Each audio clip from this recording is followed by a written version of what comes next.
So Weeksville Heritage Center, we are located in central Brooklyn, which has been designated a food desert by some, study groups.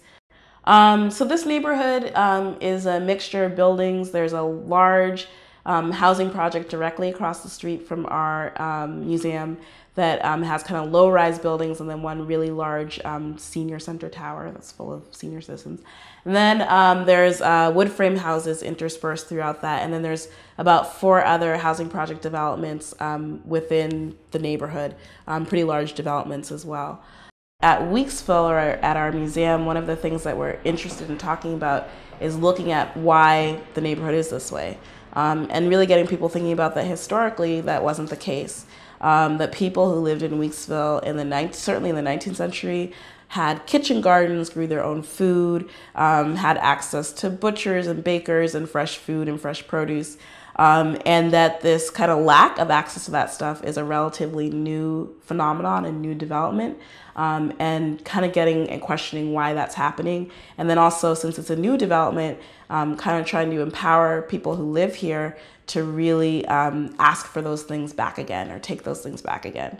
When we were starting our farmers market and sustainability programs, we really were trying to get at the idea that these larger discussions about food security and green education and environmental education oftentimes leave out communities of color, and almost always leave out low-income communities. So we really wanted to talk about how those two communities, low-income people and communities of color, actually have a heritage in conservation. They have a heritage in eating fresh produce, and that not having those things is relatively new, and that excluding those communities from the conversation is really not helpful for anybody.